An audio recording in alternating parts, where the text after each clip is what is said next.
So దానిలో ఏం చెప్తున్నారు ఇప్పుడు principles of res gestae is embodied in section 6 of the Indian evidence act 1872. So ఇది తప్పకుండా తీసుకుంటే దీనిలో మనకు ఏమవుతుంది, trustworthy and admissible issues మనకు వస్తాయి. ఇక్కడ trustworthy and admissible proofs evidences ఏమీ కూడా అక్కడ చెప్పినటువంటి పరిస్థితి లేదు. అసలు తన యొక్క జీవన లైఫ్ స్టైల్ ఏంటనేది చెప్పలేదు. అతను తాగుబోతా తిరుగుబోతా అట్లాంటి అంశాలు ఏవి కూడా రాలేదు. కానీ ఒక క్యారెక్టర్ అసాసినేషన్ అనేది తాగి చనిపోయాడు అనేటువంటిది మాత్రం, అంటే పదే తాగాడు తూలాడు చనిపోయాడు, తాగాడు తూలాడు ఇదే చెప్తున్నారు తప్ప దానికి కొరాబరేటివ్ ఎవిడెన్సెస్ ఏవి కూడా ఎక్కడ కూడా ప్రీవియస్ హిస్టరీని బట్టి లైఫ్ స్టైల్ని బట్టి రెస్గస్తే అనేటువంటి దాన్ని మీరు కన్సిడరేషన్లోకి తీసుకోలేదు. Circumstantial evidence of a state of mind అది మనకి రెస్గస్తేలో వస్తుంది. ఆ circumstantial evidence of state of mind గురించి ఎక్కడ కూడా మీరు చూపించినటువంటి పరిస్థితి లేదు. అలాగే ఇప్పుడు doctrine of principles of criminal investigation అనేటువంటిది కూడా ఉంది మనకి. నేను ఇప్పుడు అందులో ఉన్నటువంటి ప్రొవిజన్స్ కూడా నేను ఒకటని చెప్తాను. If law enforcement fails to prove who had the evidence at a specific time, the chain is considered broken.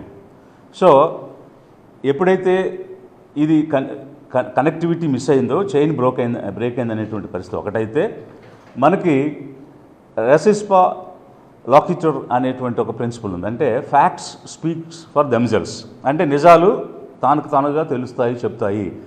ఇక్కడ intact nature of the bike and helmet చాలా డౌట్స్ని క్వశ్చన్స్ని రైజ్ చేస్తుంది.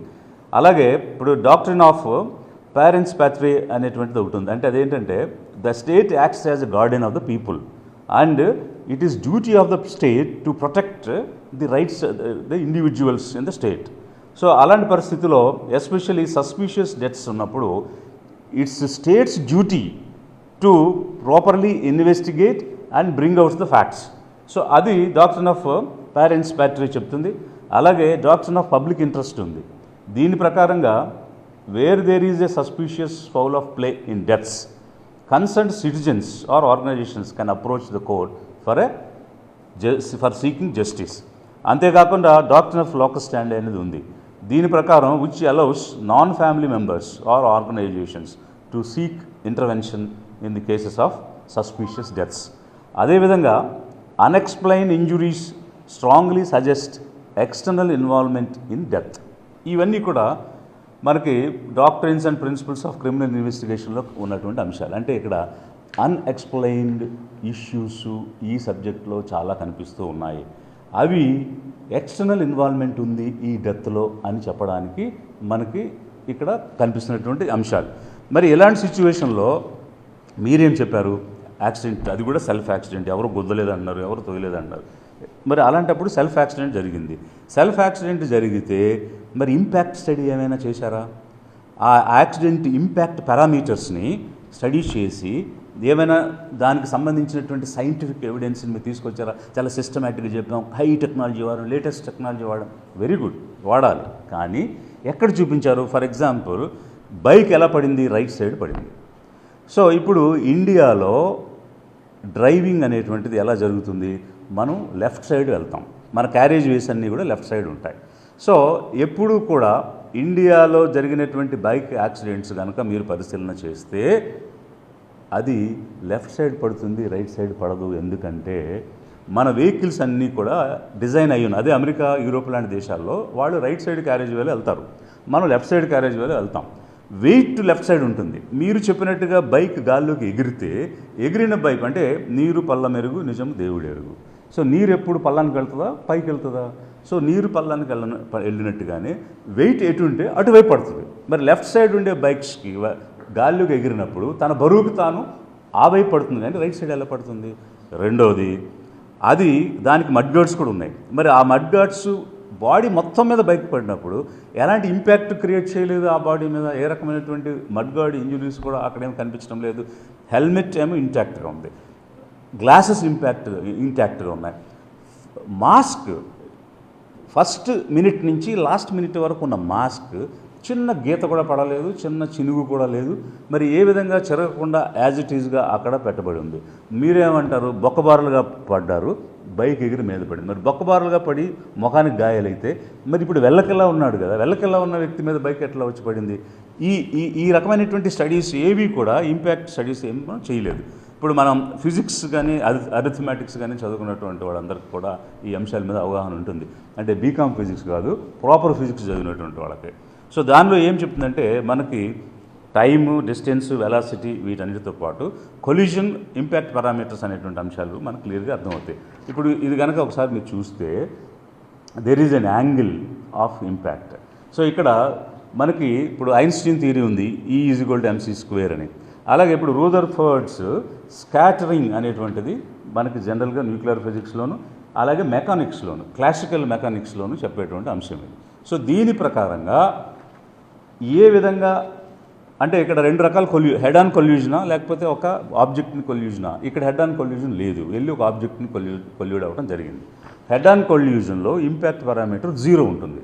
బట్ ఇక్కడ హెడ్ ఆన్ కొల్యూజన్ కాదు కాబట్టి impact parameter 0 కంటే ఎక్కువ ఉంటుంది. మరి దాన్ని ఏ విధంగా మీరు సైంటిఫిక్గా అనలైజ్ చేశారనేది ఒక అంశం అయితే, ఇక్కడ క్లియర్గా ఏం చెప్తుందంటే the perpendicular distance between the path of a object, example car కానీ, అలాగే the centre of target another vehicle కానీ అనదర్ ఆబ్జెక్ట్ కానీ at the point of closest approach is the key parameter for understanding the dynamics of the collusion.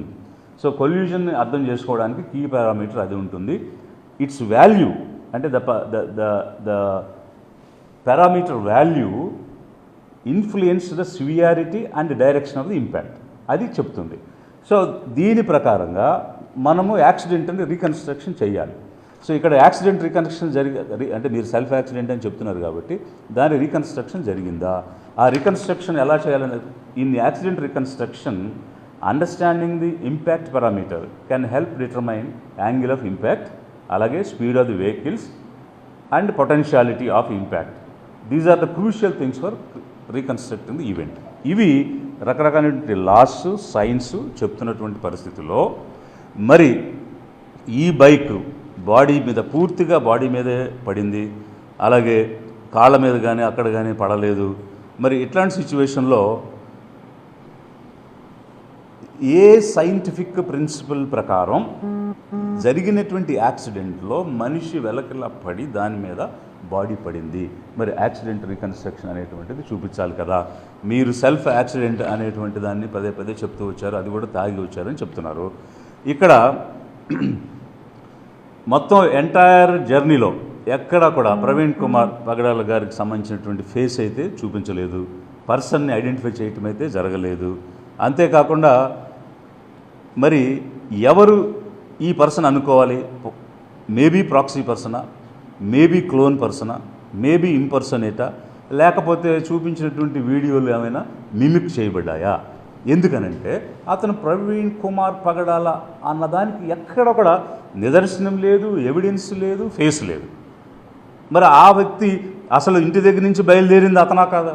అసలు ఎప్పుడు ఈ వ్యక్తి మాయమైపోయాడు, ఎప్పుడు ఈ వ్యక్తి బయలుదేరాడు అనేటువంటి దానికి ఎక్కడ కూడా ఎలాంటి ఆధారాలు కానీ ఎలాంటి ఎవిడెన్స్ కానీ, అలాగే ఇదిగో మనిషి అని చూపించినటువంటి ఆధారాలు కానీ ఏమీ కూడా లేవు.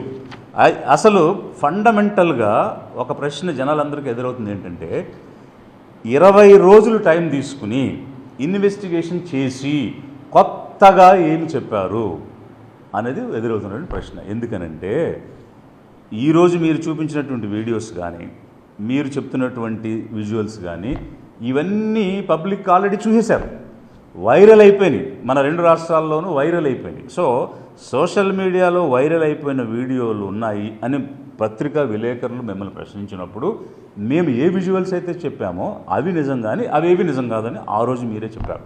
I'm telling police who ever is involved in the investigation, the particular police officer, నేను పర్టికులర్ పోలీస్ ఆఫీసర్ అని నేను చెప్పడం లేదు.